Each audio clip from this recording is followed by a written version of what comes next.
guys, good morning.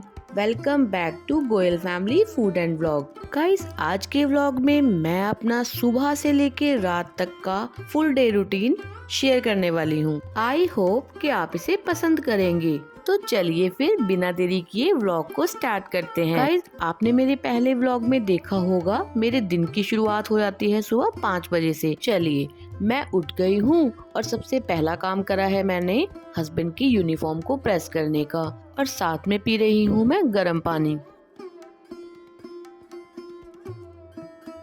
Press हो गई है, अब आ गई हूँ मैं किचन में। गाइस, आज मुझे बनाने हैं आलू के पराठे। तो सबसे पहला काम मैं करूँगी आटा गूंदने का, क्योंकि आलू के पराठे के लिए हमें आटा सॉफ्ट चाहिए होता है, तो उसको काफी देर रेस्ट के लिए रखना पड़ता है, तभी हमारे आलू के पराठे अच्छे बनकर तैयार होते हैं। आटा गूंद गया है और अब मैं करूँगी बाकी तैयारी। गाइस, आलू मैंने रात को ही उबाल कर रख लिए थे, तो अब मैं उन्हें छील रही हूँ। बाकी सब चीजें भी साथ में ही छील लूंगी जो भी आलू के पराठों में डलने वाली है, जैसे प्याज, अदरक, हरी मिर्च और धनिया। चलिए, सभी तैयारी हो चुकी है। मैं आ गई हूँ दोबारा किचन में। अब मुझे बनाना है आलू के पराठे के लिए मसाला।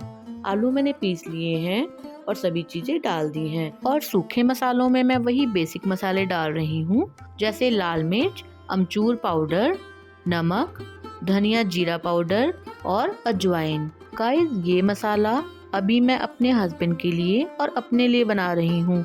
बेटे के लिए मुझे अलग मसाला बनाना होगा, क्योंकि हम अपने लिए आलू के पराठे के मसाले को थोड़ा तीखा रखते हैं। चलिए, मसाला बनकर हो गया है रेडी और आटा भी अब तैयार है।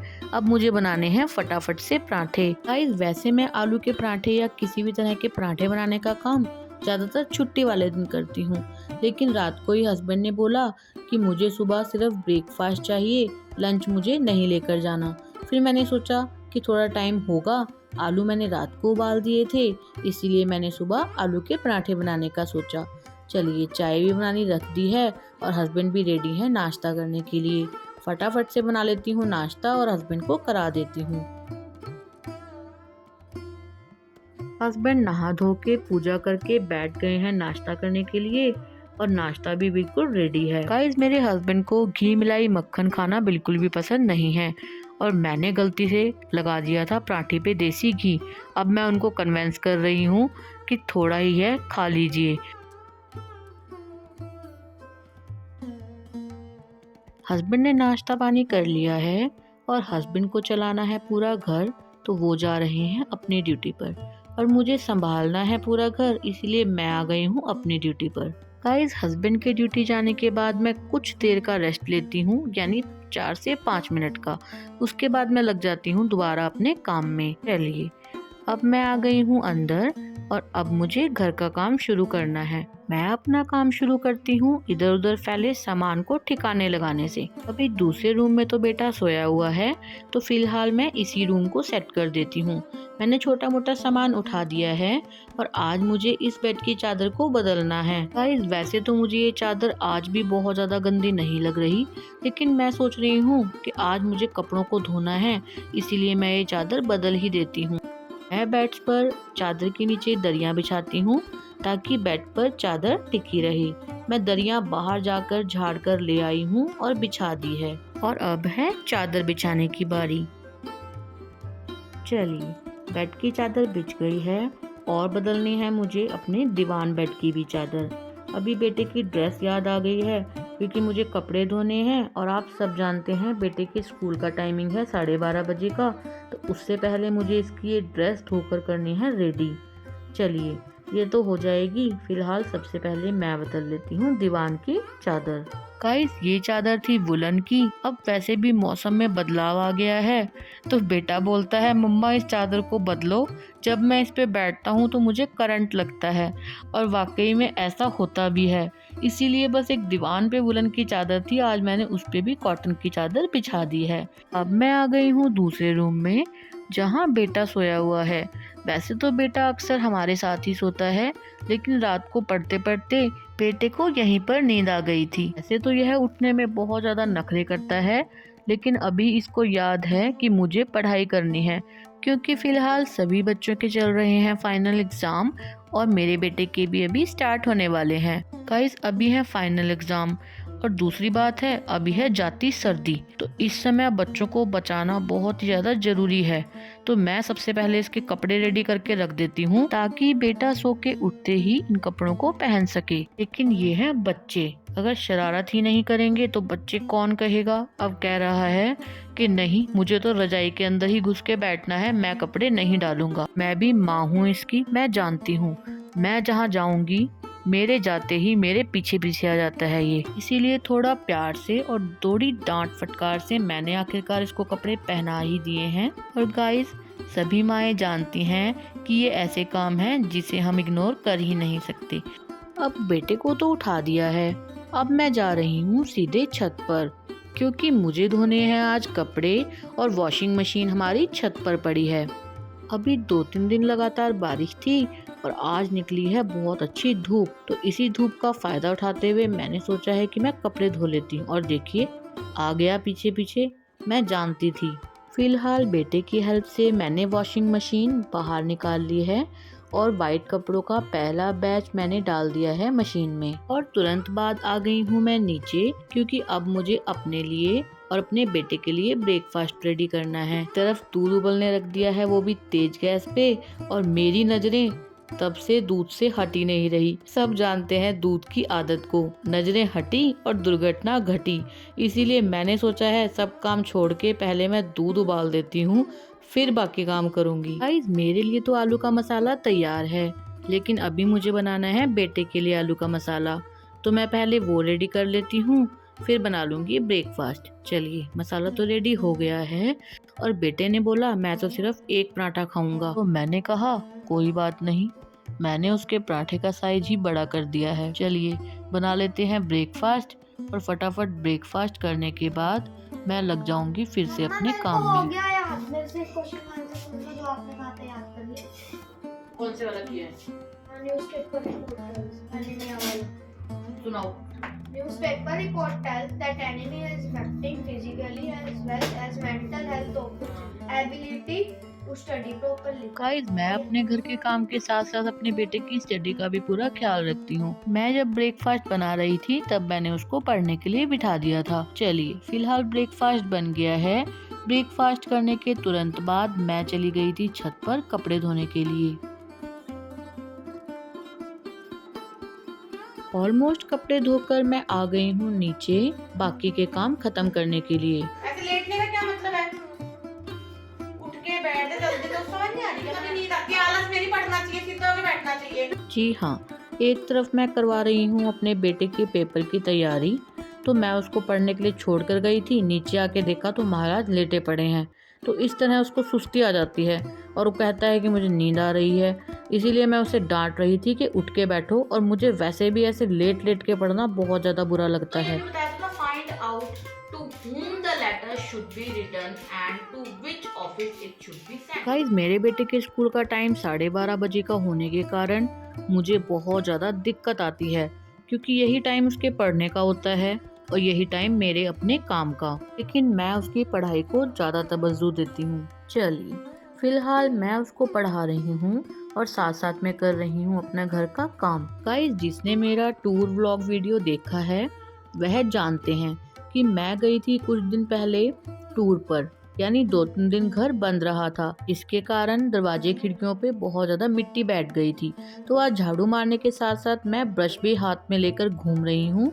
जहाँ भी मुझे मिट्टी दिख रही है पहले मैं उसको झाड़ रही हूँ, और देखिए साथ साथ में मैं बेटे को भी पढ़ा रही हूँ। मैं आ गई हूँ दूसरे रूम में। सबसे पहले इस रूम का सामान वामान उठा देते हैं, रजाई तय कर देते हैं। गाइस मैंने उस रूम की और दीवान बेड की चादर तो बदल दी थी, लेकिन इस रूम की चादर बदलने का मेरा मन नहीं है आज। ये रूम बहुत ज़्यादा यूज नहीं होता, जिसके कारण ये चादर भी बहुत ज़्यादा गंदी नहीं हुई है। फिलहाल आज इस चादर को सिर्फ झाड़ कर ही काम चला लेते हैं।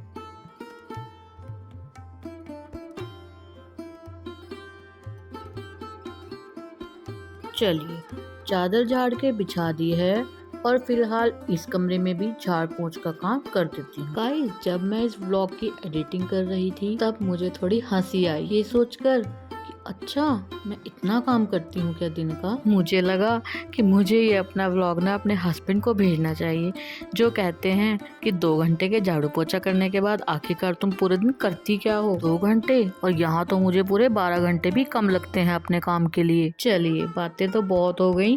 फिलहाल दोनों कमरों में झाड़ू मारते हुए मैं पहुँच गई हूँ बाहर।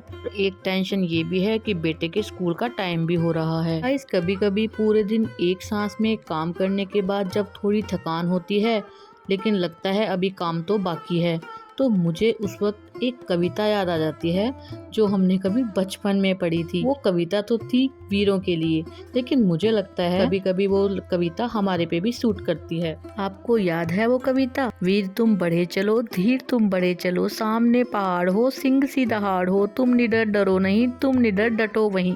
गाइस, लगता है ना कि ये कविता हमारे पे भी सूट करती है। चलिए, ये तो रहा मजाक। फिलहाल बेटे के स्कूल का टाइम हो चला था। फटाफट से पहले बेटे की ड्रेस प्रेस करी, फिर रेडी किया उसका लंच बॉक्स, और ज्यादातर उसका लंच बॉक्स मैं हेल्दी प्रिपेयर करने की कोशिश करती हूँ। लंच बॉक्स में थोड़ी गाजर, बीटरूट और फ्रूट्स में मैंने उसको ऑरेंज दिया है, और लंच में एक आलू का पराठा। चलिए, बेटे की स्कूल की वैन आ गई है, और अब वो आज से आएगा शाम को 4:30-5 बजे, क्योंकि एग्जाम चल रहे हैं स्कूल में, तो इसीलिए स्कूल की छुट्टी का वक्त थोड़ा बदल गया है। अदरवाइज बेटा आता था शाम को 6:30 बजे। बेटा चला गया है स्कूल, लेकिन मेरा काम अभी खत्म नहीं हुआ है। बेटे को स्कूल भेजने के बाद सबसे पहले मैंने किचन साफ करी, और झाड़ू और डस्टिंग तो मेरी हो ही चुकी थी, किचन भी हो गई थी साफ।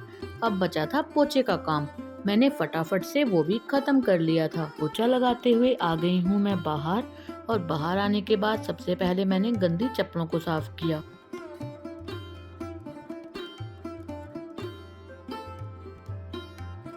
और गाइस, मेरी एक्टिवा कम से कम 3 महीने से खड़ी है। मैं इसको कहीं भी बाहर नहीं लेकर गई, जिस कारण इस पे भी बहुत ज्यादा धूल मिट्टी जमा हो गई थी, तो मैंने आज इसका नंबर भी लगा ही दिया। चलिए, एक्टिवा को नहला दिया है और बाहर बरामदे को भी कर दिया है साफ। अब मैंने ली थी लंबी सांस। चलो, मेरा सारा काम खत्म हुआ। अब मैं फटाफट नहा के आती हूँ। मैं अंदर गई ही थी कि डोरबेल बजी, तो देखा मेहमान आए हैं। चलिए, काफी देर इनके साथ मैंने गुजारा। उसके बाद नहा ली थी, और नहाने के बाद सीधे छत पर जाकर मैं उतार के ले आई थी कपड़े। फिर 10 मिनट का किया आराम और पिया पानी। और गाइस, ये आराम भी मैंने इसलिए नहीं किया था कि मेरा सभी काम खत्म हो चुका है, बल्कि इसलिए किया था कि लगातार सुबह से शाम तक काम करने के बाद मैं बहुत ज्यादा थक गई थी। चलिए, आराम हो चुका था। अब मैं पहुंच गई थी दोबारा किचन में, क्योंकि बेटा स्कूल से जल्दी आने वाला था, और स्कूल से आते ही वो कुछ खाने के लिए जरूर मांगता है। तो मैंने बनाई थी उसके लिए मैक्रोनी। मैक्रोनी मैंने पहले ही काम करने के दौरान उबलने के लिए रख दी थी। और गाइस, अगर मैं इस मैक्रोनी की रेसिपी भी साथ में बताती तो ये वीडियो बहुत ज्यादा लंबी हो जाती, इसीलिए मैंने इसको स्किप कर दिया है। चलिए, टाइम हो चला है 4-4:30 बजे का, और बेटा भी स्कूल से आ गया है घर। गाइस, घर का सारा काम खत्म कर लेने के बाद चाय पीने का मन तो मेरा था, लेकिन मेहमानों के साथ चाय पीने में ना कुछ खास आनंद आया नहीं। मैंने अपने पहले व्लॉग में भी आपको बताया है कि चाय पीना मेरा फेवरेट काम है, और ये काम मैं बहुत शिद्दत से करती हूँ, इसीलिए मैंने दोबारा चाय बना ली थी। बेटे ने बोला कि मम्मा मैं भी पीऊँगा, तो हम लोग दोनों ने बैठ के पी चाय। उसके बाद आज शाम की पूजा करी बेटे ने।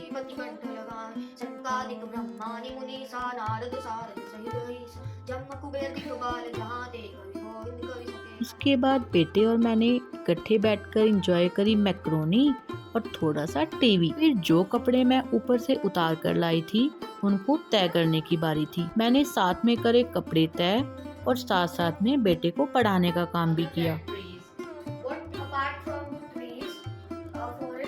चलिए, बेटे को भी पढ़ा दिया था, साथ में हो गए थे सभी कपड़े तय।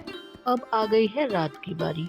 हस्बैंड भी ड्यूटी से आ गए हैं घर। मैंने कहा था कोई सब्जी ले आना, हस्बैंड पूरी रेडी खरीद के ले आए हैं। हस्बैंड तो ले आए हैं, लेकिन अब मुझे इन सारी सब्जियों को समेट के रखना है। चलिए, सब्जियां तो मेरी सिमटती रहेंगी और इसको समेटने के बाद मुझे बनाना है डिनर। फिलहाल आप मुझे ये कमेंट करके जरूर बताइएगा कि आपको मेरी वीडियो कैसी लगी। गाइस, अगर वीडियो थोड़ी भी अच्छी लगी हो तो प्लीज वीडियो को लाइक कीजिएगा, चैनल को सब्सक्राइब करके बेल आइकन को ऑन करना बिल्कुल भी मत भूलिएगा। मिलती हूँ आपसे नेक्स्ट व्लॉग में, तब तक के लिए goodbye and take care.